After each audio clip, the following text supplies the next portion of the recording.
Respect, respect, respect. Put respect around my name. You better respect me before I lose it. Respect, respect, respect, respect. Well, that's what Chad is doing. Have you heard of a country named Chad? Yes, they have banned American citizens from entering their country. Crazy stuff. What's up, everybody? I hope you're doing good. It's a beautiful day. Thank you very much for stopping by. You appreciate it. Hey, my name is Zack. I don't know where you are, but this is your first time. You're very welcome. We want you here. We want you to stay. This is home. You want to know about the motherland? You're at the right place. You want to know about Africa, Chad, Uganda, Burundi, Bujumbura, Kenya, Tanzania, South Africa, Botswana, Namibia, Malawi, Ghana, Zimbabwe. You're at the right place. Click on the button. It's called subscribe so we can see each other every day. You're gonna be happy, no doubt about that. Okay, we were talking about respect. Respect is very important, brother. You may not have money, somebody was telling me many years ago, but you gotta have respect for yourself, because respect is what defines you as a human being. Well, this is the country named Chad. Beautiful place, lovely people. Chad has said no more Americans to come to their country. Don't come, okay? Do not come to our country. Retaliation from Donald Trump visa ban to many African countries. Piga makofi. Yeah, piga makofi. Piga makofi. Piga makofi means clap your hand in Swahili. Once again, Swahili is the most spoken language in Africa. See these countries here? They all speak Swahili. So maybe Swahili is the way to go for all of us. Let's continue. Get back on track. Donald Trump has signed an executive order banning citizens from 12 countries from entering the United States of America. He said it was to protect the U.S. from foreign terrorists. Foreign terrorists, brother, mirroring a consensus policy from his first term in the United States of America. So Trump is back in power, and he comes up with this idea, it's an executive order which is going to enter into law very soon, banning 12 different countries. Which countries are being banned? The order prohibits people from Chad, Congo-Brazzaville, Equatorial Guinea, Eritrea, Libya, Somalia, Sudan, as well as Afghanistan, Myanmar, Haiti, Iran, and Yemen from entering the United States of America. So, in other words, it doesn't matter whether you have documentation that is appropriate or not. My brother, you ain't going to America while Donald Trump is there. That was the idea. And Chad hit them with the response. A punch in the face. He said, you know what? You can keep your America. Do not come to my Chad. That's what he said.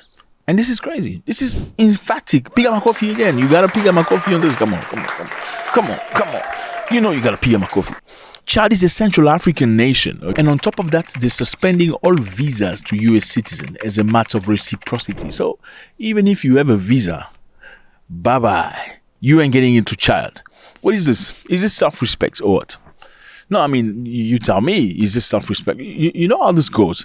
Usually when a first world country, I'm sorry to put it that way, issue a visa ban to the southern countries, they don't issue a visa ban back. They don't. A matter of fact, there's many African countries that still allow Europeans to come into the country visa-free, whilst they need to go to the embassy, apply for visas to go to the EU. Yeah. Among those countries is South Africa, for instance.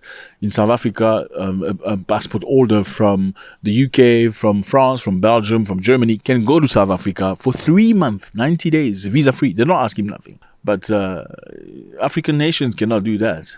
And also, South Africans cannot go to the UK like that. How about that? Cannot go to France like that. Now, it's not just South Africans, many African countries. Now, Chad say, I'm not about that life. You can stay to Hollywood. I'm going to keep my, yes. Now, the Chadian president continued by saying, Chad has neither planes to offer nor billions of dollars to give, but Chad has its dignity and pride. This is what he said. We don't have aeroplanes to offer you or billions, but we have dignity. That is very strong. Now, by aeroplanes, what does he mean? Recently, Donald Trump received a brand new airplane, not brand new, but a massive airplane, big airplane, Boeing, I'm not sure which number again, one of the last numbers, okay, massive offer from Qatar to the American president, basically It was a big move by Qatar to try to gain the heart of Trump and the policies of the United States, getting favored. And that's what it is. And if you remember, even when the president of South Africa went to the White House, he said, well, I don't have an airplane to offer you. I'm sorry, I don't have a plane to give you. I wish you did. I take it. I would take it. If your country offered the United States Air Force a plane, I would take it. He was referring to that aeroplane that the United States of America had received from Qatar. Now, the Chadian president also said, you know what, I don't have an aeroplane to offer you. So I don't want to buy your sympathy. And I don't have money to give you. We don't have billions at all. But we do have one thing. What we have is dignity and pride. So if you block me from entering your house, trust me, brother, you ain't coming in my house. How do you feel about this?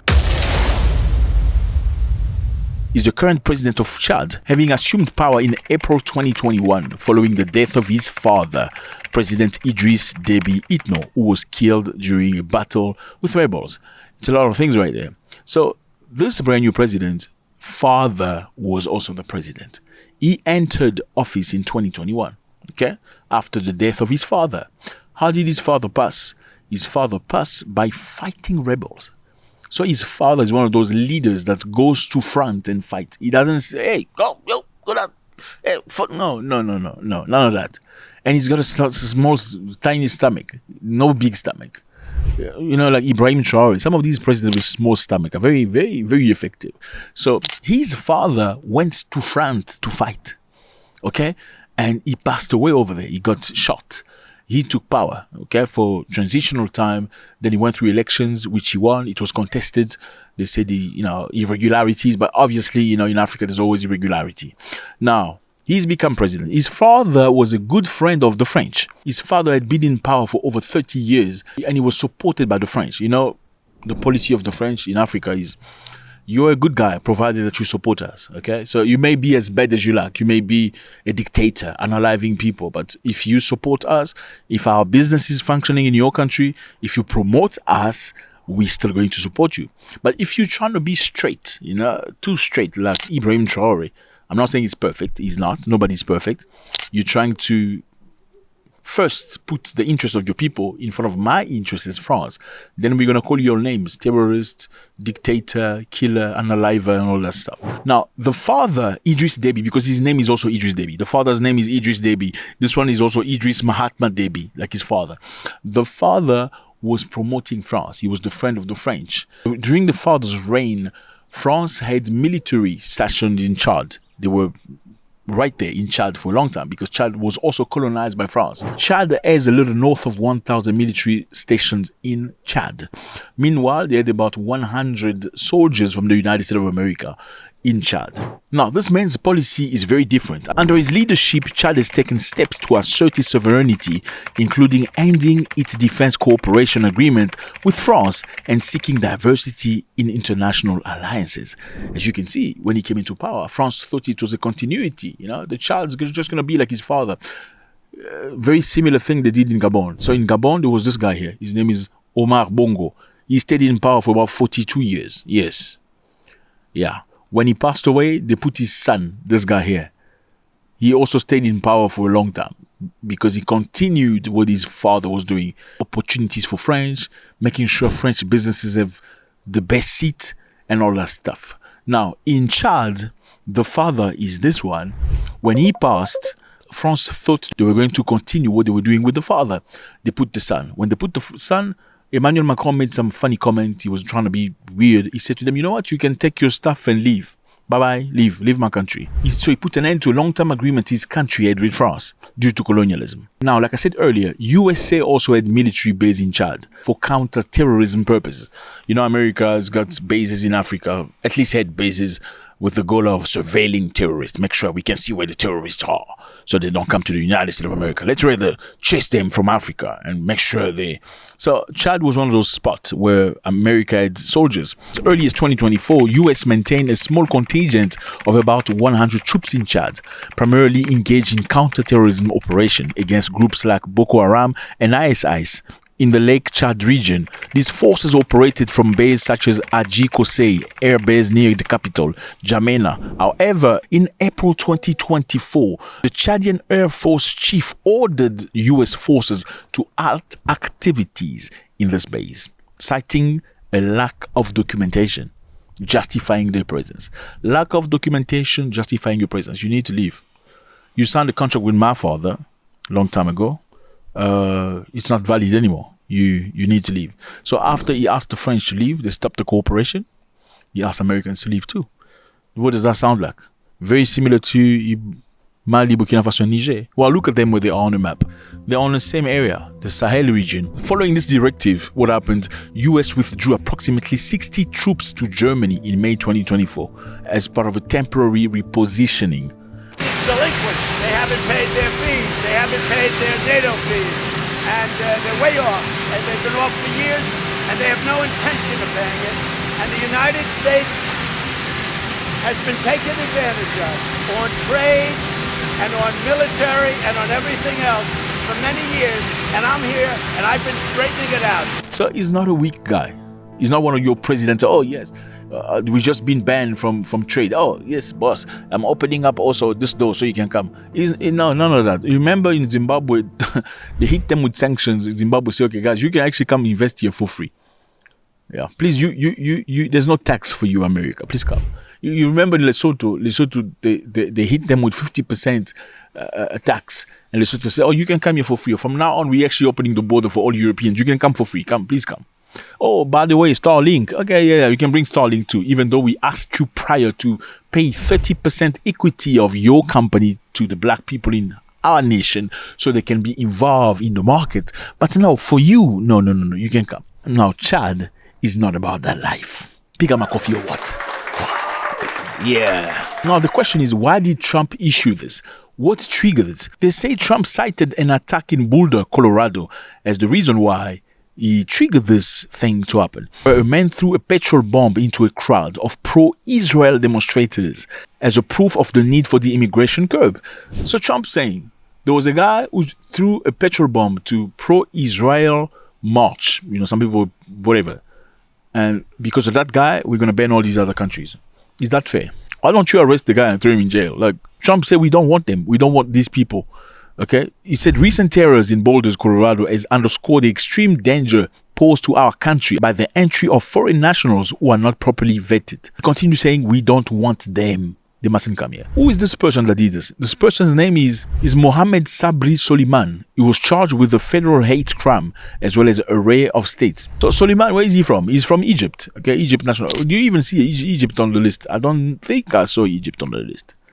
Okay, but as we can see, Muslim countries are the most targeted beside African countries. 7 of the countries on the list of those banned are also Muslim majority population. You know, it's insane. So let's find a reason here so we can ban people. Why don't you arrest Suleiman and get him to pay for his stuff? I mean, this is very similar to what's happened in Sudan. I believe in Sudan, there was a person that America didn't want. They sent him to Sudan, and Sudan sent him back to America because they say he wasn't a Sudanese national. Like, why would you leave somebody, take him from America and send him to Sudan? The guy is not Sudanese. Now, the Sudanese people say, no, take him back. Then you hit the entire Sudan with the ban. Okay, all Sudanese people, passport holders, who have American visas, their visas is cancelled because you refuse to take a guy. Now, who is this guy? Apparently, he was a Congolese man. Why would you send a Congolese man to Sudan and expect Sudan to take him in? I mean, send him to Congo. You see the difference? Look, this is Sudan and this is Congo DRC. Look at Sudan. It's far away. You can't walk from Sudan to Congo DRC. And you punish all the Sudanese people because of this guy who's Congolese? I mean, where is he going to go to Sudan? Now, is this what we're seeing? Because some Suleiman from Egypt did something, he attacked a group of people that are pro-Israeli people. You're going to punish the entire millions of people in Africa and stuff? Is this okay? Should we call this pushback an overreach or justified? Let me know if you know about this. We're going to get in depth into this. There's a nudge one coming up with Trump and Elon Musk falling out. You better find out what's happening with this. Does this mean South Africa is going to be freed? Because remember, the reason why Trump said that South Africa was genociding white people wasn't because of his own investigation. This was triggered by Elon Musk. Now, they've fallen out. What's going to happen? Let me know how you feel about this. It was a great pleasure, fellas. YouTube say a lot of you guys watch videos, but you're not subscribed. Why are you not subscribed? Don't you like my face? But I like my face.